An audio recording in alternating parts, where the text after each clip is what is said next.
Welcome to today's masterclass. We are going to be exploring how we can use artificial intelligence in people development.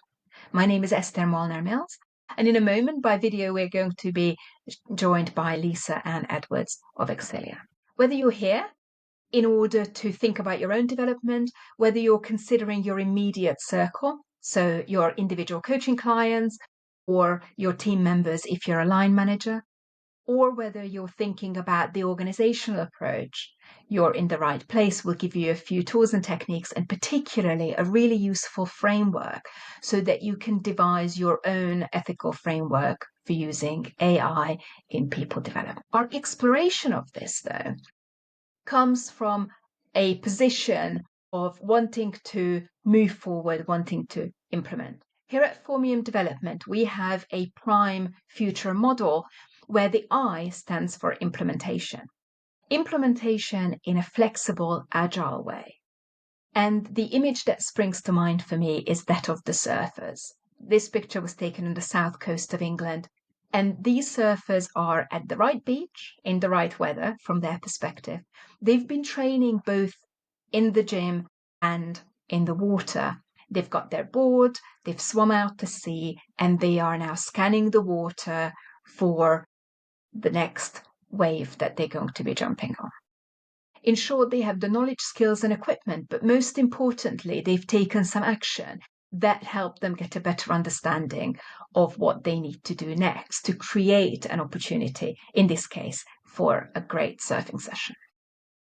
And we might all like to be that surfer, and in service of that, about 6 months ago, I have embarked on a training program. I wanted to see what artificial intelligence might mean in people development. And rather than staying on the shore, I thought I need to dip my toes into the water and move forward with this. And I've undertaken some training, in fact, the AI-powered coach certification with Excelia in order to develop my own understanding and my own toolkit. And it is there that I have met Lisa Ann Edwards, who's an expert in this field. Hello, I'm Lisa Ann Edwards, founder of Excelia, and today I'm going to share with you the CHAIR framework, which is a framework you can use to develop your own responsible use of AI in talent development programs. Now, you might find yourself in different positions and relationships to artificial intelligence. You might be in the position where there's a differential attitude from your organization versus from you individually. You might find that actually both your organization and you individually feel some hesitancy. You're feeling quite cautious. You might be in that let's wait and see position. If that's the case, you'll have the opportunity to explore some ideas today and think about whether this reduces your hesitancy or actually whether it confirms that this is something that you would not like to engage with. Both outcomes, of course, are an improvement. You might also be in a position where you're getting some top-down pressure. Your organization is keen to embrace artificial intelligence. They might want more efficiency in people development, and they might be asking what AI could possibly be used here. And you might not yet share that enthusiasm. It might be, and many leaders we speak to fall into this position, it might be that you personally are quite keen, but your organization is currently holding back. There's more caution and hesitancy, and that might be due to some very real concerns around data security or privacy issues when it comes to AI. Or you might be in that position where you're ready to go, and so is your organization. But even in that position, you want to make sure that you're not investing in the wrong place and that you're mindful about the choices that you're making. And hopefully all of those will be supported by the rest of this session today. Now, whilst we're talking about artificial intelligence, it's probably worth our exploring the two types of technology you're likely to be encountering. So one category of AI is technology that you already have. This might be something that you already have permission to access because it is part of, for example, the Microsoft suite of products, or maybe the Google for Business suite of products that your organization is using. There are also bespoke solutions, but bespoke solutions tend to be locally designed. They might need to be developed or bought in, but in either case, they need to be separately maintained. So this could be things like chatbots or bespoke video avatars, that sort of thing. Today, our focus is actually going to be on the former, but we're going to touch on the latter briefly also. So let's talk a little bit about what might be some appropriate uses for artificial intelligence when it comes to people development. The most commonly cited one, actually at the moment, is around content creation. So this could be text, this could be slides, this could be pictures, diagrams, etc. It can be greatly sped up through the use of AI. And I'll share with you some thoughts around the prompting that you can use to benefit from this. But where it gets a little bit more sophisticated and arguably more interesting is when we then start thinking about other topics beyond just content creation. So things like performance measurement and analysis, so that we can better understand learning needs or understand distance traveled after learning has been undertaken or developed. And then the third area, of course, is that AI itself could support the development process. So let's start with creating learning content, and I'll share with you a few tips and tricks that might be useful for your consideration. So where we're starting is in creating content. This was an in-house experiment for us for some learning, which was around Shane's idea of organizational cultures and the layers of organizational cultures. He talks about the lily pad model, and I wanted to illustrate this on a slide and asked a fairly rudimentary prompt of Canva in this particular case. Actually, it was Copilot. Please draw me a lily pad on a pond, but include the roots and the bottom of the pond in order to show the layers. And this is what came back. So it's neither particularly helpful for us, nor is it in any way accurate. And you might also notice that it also feels very much like AI. There is just something about the intensity of the color scheme, etc., that is reminiscent, certainly, of the early images created by artificial intelligence. But then I spent a little bit more time to get that prompt right. And this is just an illustration for some prompting frameworks I'm going to share with you in a moment, that the better the prompt, the better quality the result. Second time through, the prompt was, please provide a botanical style diagram of a lily pad on a pond, show flower and lily pad on the surface of the water, the stems reaching down through the water, and the roots underneath the bottom of the pond. Use a cutaway botanical diagram style. The pond should look like it is at least 1 meter deep, and make it look like a simple illustration and not a picture of reality. Do not include any text, any labels, and any other elements. Now, this time you'll notice there's a lot more detail, but it's a lot more specificity about the required output as well, in terms of a cutaway botanical diagram style, for example. And this is what was produced. And this one came from Canva, and this is one I am actually using in slide decks at the moment to illustrate the different layers of organizational culture when we're talking about Shane's model. So what helps us create better prompts is consideration of several aspects of the prompt. And to support our thinking about this, I'm going to share with you a model that's attributed to Microsoft, and it's the GCSE model, which of course isn't GCSE in the sense of the qualification, but it stands for G for goal. So this was about what is the response that we want. So I need a diagram of a lily pad. It's also helpful to ask it for context. So who do you need it for? Why do you need it? Who is involved? So this might involve things like, this is going to be an illustration on a slide. In my case, I just said I don't want any labels on it. That was signaling the fact that I was going to put my own labels on them. And then you think about the source. So where should the information come from? Now, in this particular case, it wasn't fed a particular source of information. But in lots of cases, you are able, particularly when you are using internal artificial intelligence, so when you're using Copilot or Gemini, for example, or Notepad, you have the opportunity to engage with particular documents inside of your own organization systems.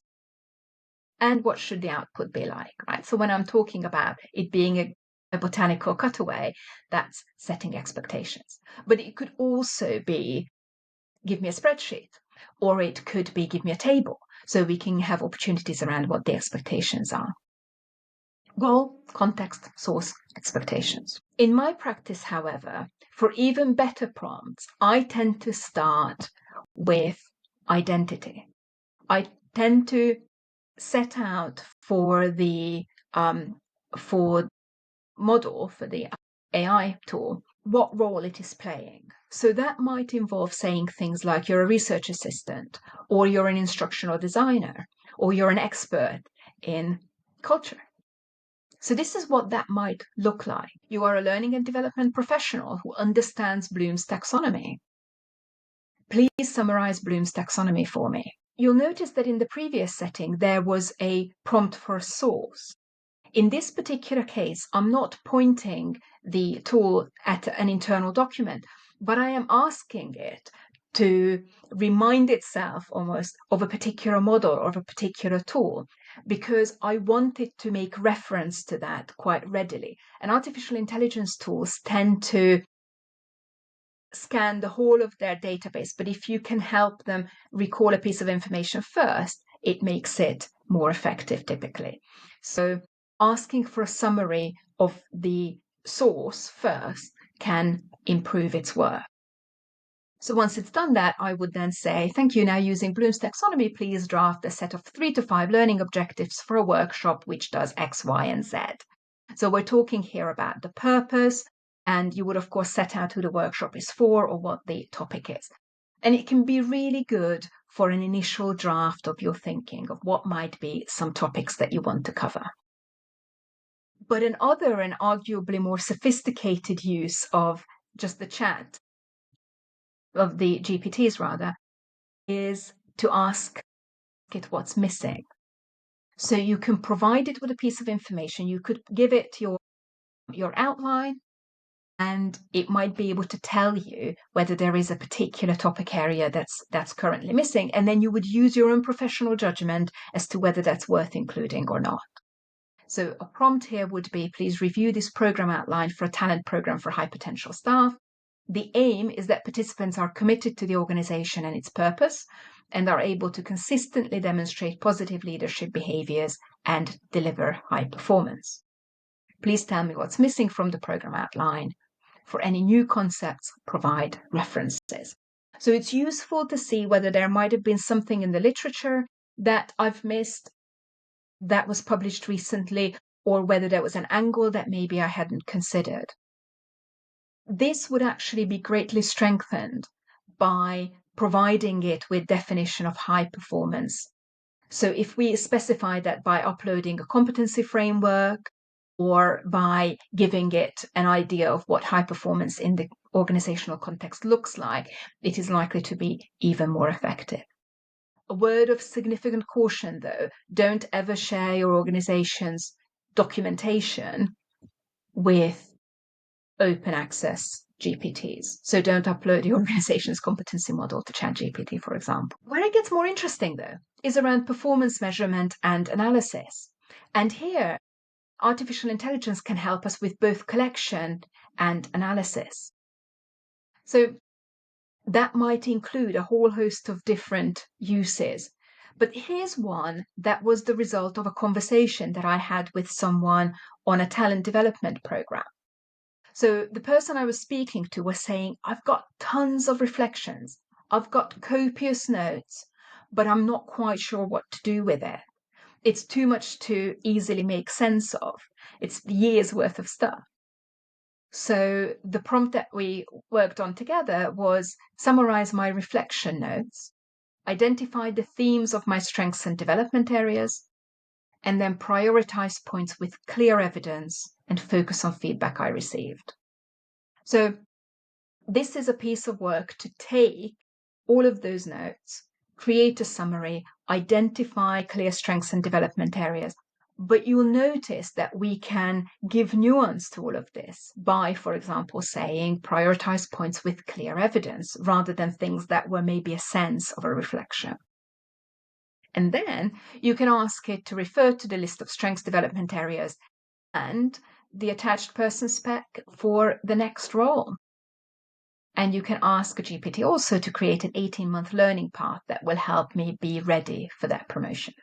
So this would be a way of using information that the individual has written up, has gathered on the talent program, but help them really synthesize this so that it gets really useful for the purposes of embedding and creating the learning path, and then embedding some of that learning so that they can be successfully applying for the next role. Artificial intelligence can also be really useful in collecting and analyzing real-time objective information. And for this, we can use tools which are embedded in our systems.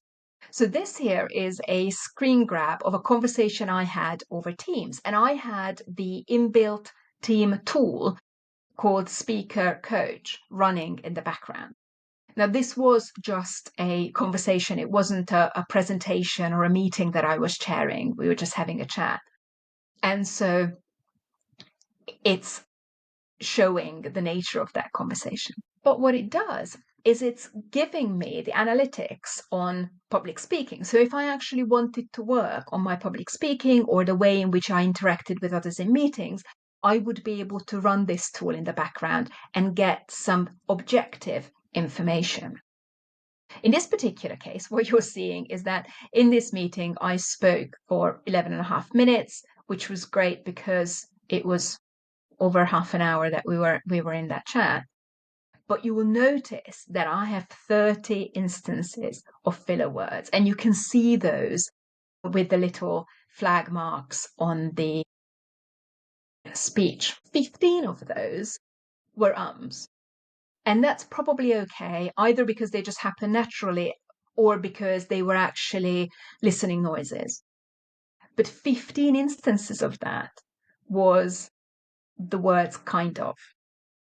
Now, if I was working on my presentation and I was working with a coach and I was bringing my reflections to coaching, this isn't necessarily something I would be able to bring because it's not something I was aware of. I had no idea that in the space of 11 and a half minutes, I have used kind of 15 times.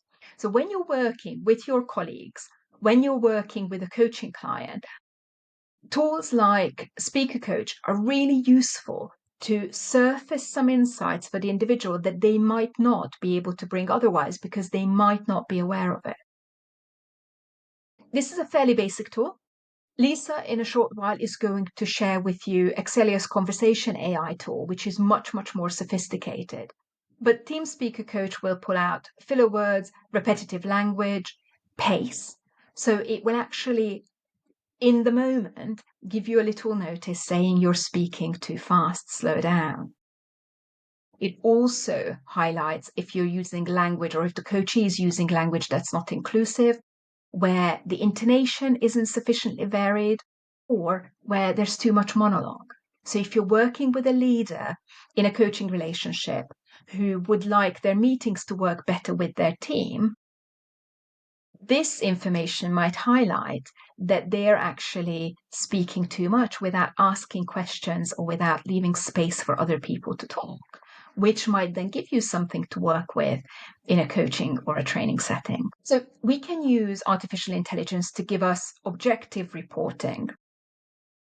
And it can also do things like pull together the lessons learned information within a whole range of projects. So if you're thinking about what development do our project managers need or our colleagues involved in projects, you would be able to work across SharePoint folders or Drive folders and ask either Copilot or Gemini to pull out the lessons learned from across a range of folders, summarize that, and then if humans feel that the issues highlighted are appropriate and do need to be addressed, then you would have the opportunity to build a bespoke project management update refresher program based on real life lessons learned from projects within your organization.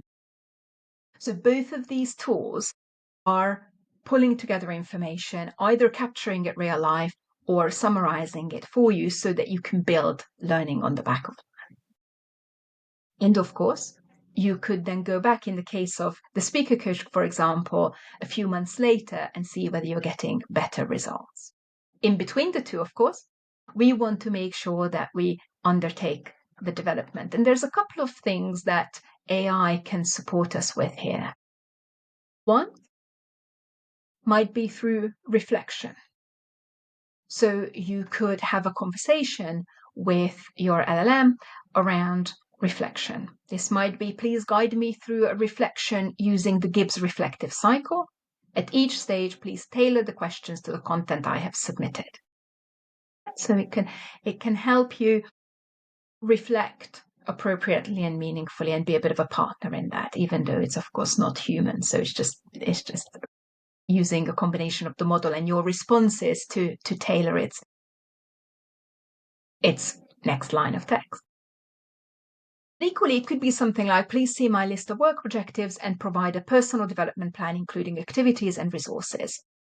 Now, this is also one that line managers and coaches and learning and development people would be able to either encourage other people to use, or you could use it on behalf of somebody else. So you might go into an annual review with someone, having had this discussion with Copilot or Gemini, for example, of these are the work objectives I'm about to agree, or I have just agreed with my colleague. What do you think might be appropriate development to support it? You can also use it for different types of topics. So this could be the actual learning process.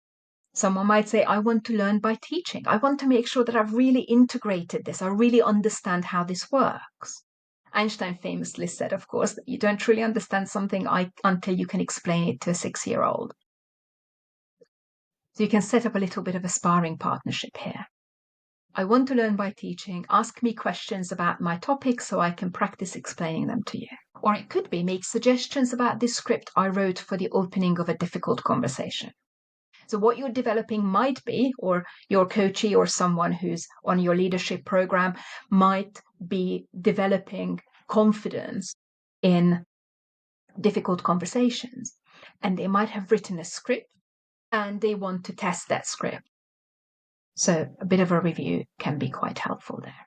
Again, always requires vetting by humans, but it's a really useful way for us to consider how this might all work. So embedded artificial intelligence functions can help us with a whole host of things. It can collate learning resources for us. So once we've identified our development areas, they can pull out opportunities for learning. So in my Microsoft Viva Learning account, for example, I'm currently prioritizing accessibility. So it is bringing me resources which are either Microsoft's own resources or LinkedIn Learning, because that's something I subscribe to and many organizations will, or it could also pull resources from your in-house learning management system. So people would be able to craft their own learning paths from within Microsoft Viva Learning. Still staying within the Microsoft suite, you can set and monitor focus time or set a virtual commute.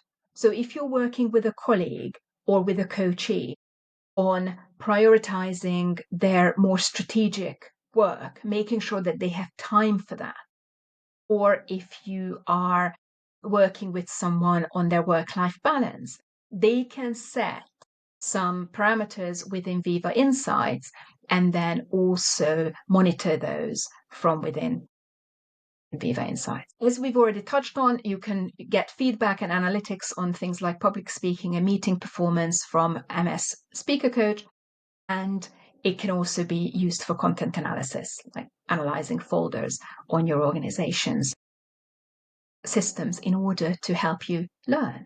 And Copilot and Gemini can both do this. So those are some effective uses. But for many of us, there are some quite significant obstacles in the way also. And you might be recognizing some of these. Our thinking tends to be either that artificial intelligence in particular is going to replace us. It is going to displace learning professionals. It's going to displace coaches or maybe even line managers in terms of their development role. Or, and this is the one that we would like to subscribe to, our hopeful prediction is that interaction, is the opportunity to collaborate with AI tools.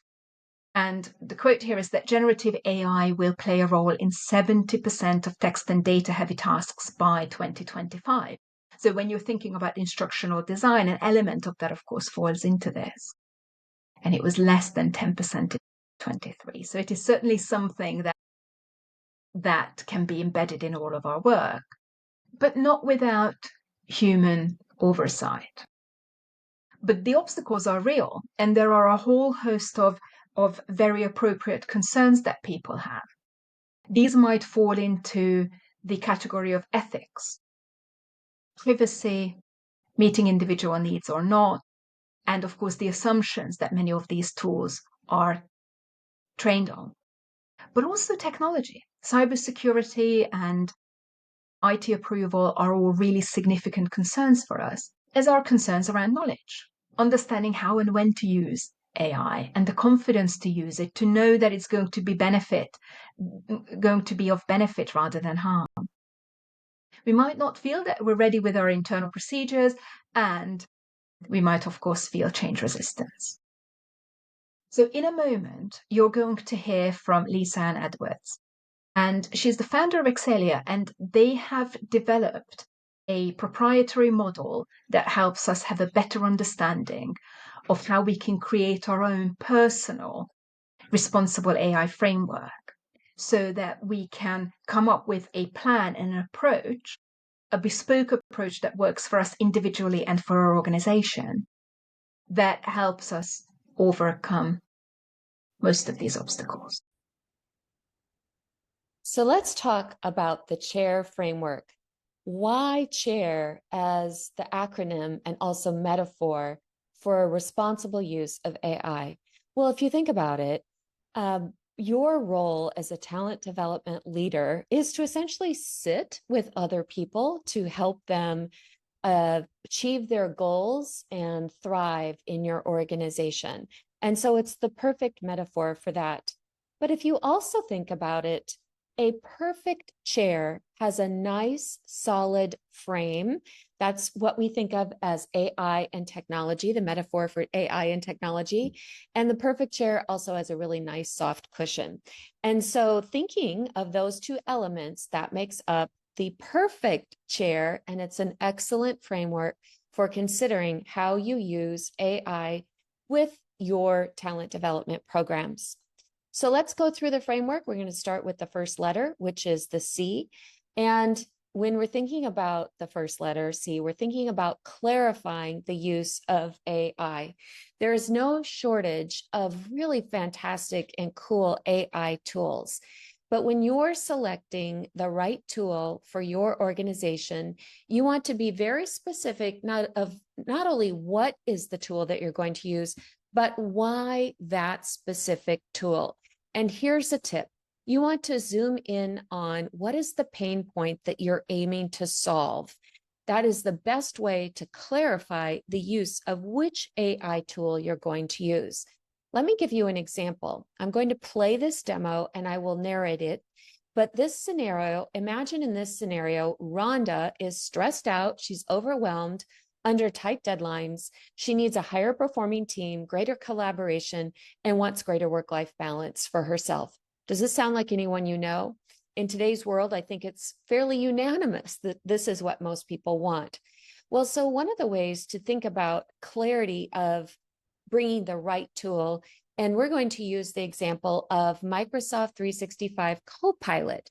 This is an AI tool that individuals in organizations can use to meet all of those goals and solve the pain point. So I'm going to narrate, and it works very similar to any of the LLMs that you might use, where you can type in a prompt of something that you're working on. When you type in that prompt, then you get some immediate feedback, and you'll see what's happening here as we go through this demo. And once you get that feedback, then you can start to put together what your plan is. And this feedback goes into what is like a Word doc. We call it Copilot pages. And then you can begin to invite your team members to collaborate together with you inside your own ecosystem within the Microsoft product suite. You can invite others to participate. They can build on what you've started. You can see the changes that people are making. You can create tables and action plans. And again, it all sits within the ecosystem of Microsoft, which allows Rhonda, in this case, to feel less stressed out and overwhelmed. She's inviting her team members to collaborate and perform at a higher level. And the end result for Rhonda is that she has greater work-life balance for herself. So let's go on to the next letter. And the next letter is humanize.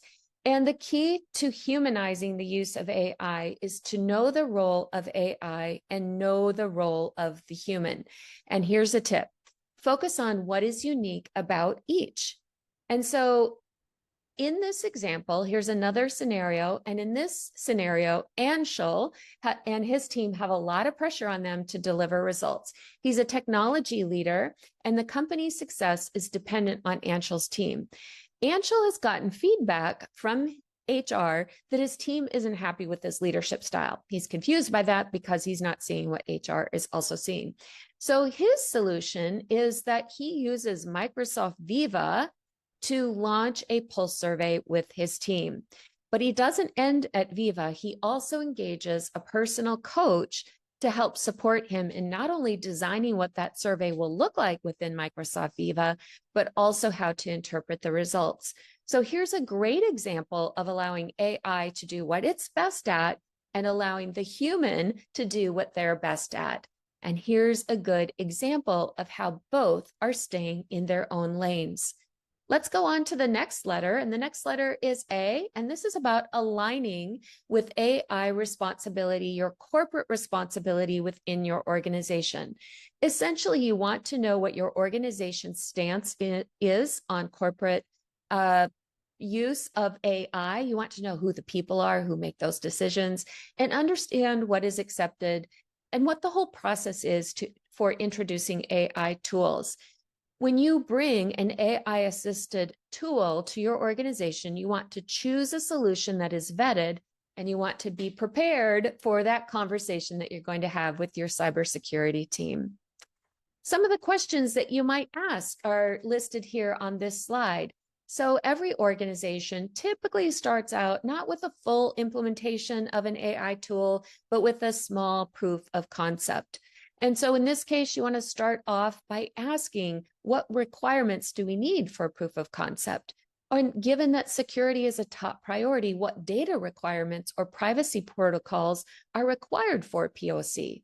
Or can we run the POC as a test with fake inputs without real data, just so we can test out the technology and see if we even like it? Finally, if the POC is successful, you'd want to expand it, so you want to better understand what's the process for expansion. Let's go to our next letter in the chair framework, and that is I. This is about integrating for success. You want to integrate your AI solutions within the workflow. If you're going to, let's say, a separate browser outside of your entire technology ecosystem, that's not within the workflow. You want tools that are built within the flow of your work so that you'll have the highest level of adoption within your organization. The key is to start with those tools that are going to have the biggest or the highest impact for your organization. Here's an example of how an AI tool is integrated into the workflow. In this case, this happens to be our conversation AI, and the scenario is I'm coaching Anne, who's facing a challenge and getting approval from a senior leader. My goal is to guide Anne to a solution. So I use a coaching conversation framework. I don't want to give her the answer. I want her to arrive on the answer herself. I will reflect how well I did following the meeting. So what I do is I set up a meeting within Teams and I invite the Conversation AI app to my meeting. At the end of the meeting, I have a little summary in Teams about what the conversation was about, but also in my inbox within Outlook, I have a report that gives me feedback on the amount of time I spoke, the number of back and forth exchanges. I get a score, and then I get a breakdown on the various conversational skills that I used, what I actually said, and how I could have said it differently to be more effective in those conversation skills. So here's a great example of how an AI tool is built within the natural workflow of work. Let's go to the last letter. And the last letter in the chair framework is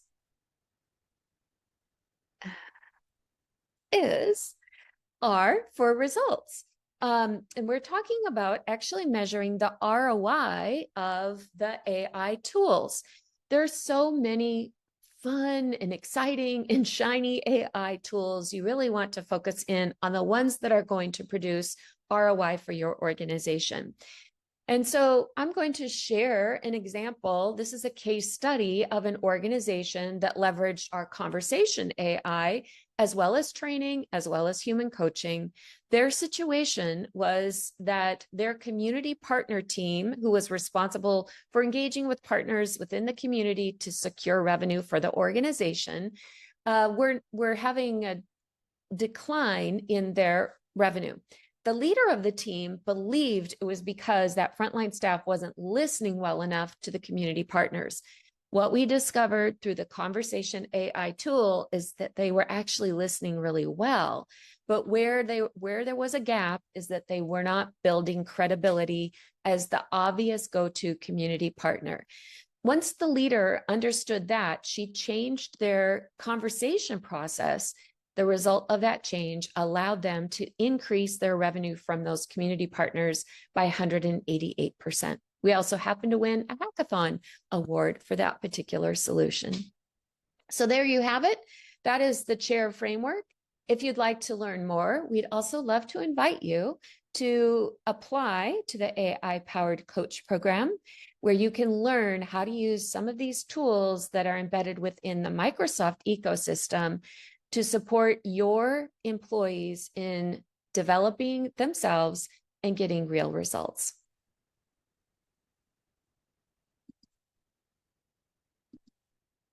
I hope that that was useful for you. So what we would like to leave you with is a consideration that you need to future prime your people development as much as we talk about future priming leadership. And in service of that, we would like to encourage you or invite you to think about how can you face disruptive change rather than hide away from it. And just by being here watching this masterclass, you're already taking steps, and you might be taking plenty of others in work. But you want to think about what might be your specific actions that you can take right now. And one of those might be to use the chair framework to create your own ethical approach to using artificial intelligence, but also to consider what might be the opportunities and how can you mitigate any of the risks. You want to apply a bit of that foresight and flexibility that we're seeing from our surfers. Being in the right place at the right time, being willing, being one foot forward, but also being flexible in our reactions and creating something that works for you and works for the people that you're developing and your organization, so that you can be ready to get on that wave. And if it's part of that, what you would like to do is talk to us about people development, or if you would like to explore the AI-powered coaching qualification, that is certainly one that I would recommend. I found it tremendously beneficial. I'm now leading some affinity groups, or an affinity group in the current cohort, because I've found my own affinity group in the last cohort so valuable. Spending time with colleagues, discussing our application has been great, but so has getting some really excellent expert insights from Lisa and her colleagues on the program. And it has certainly helped me feel much, much more confident about the topic of artificial intelligence in coaching or in people development more broadly. So if you've got any questions, please feel free to get in touch. Otherwise, thank you very much.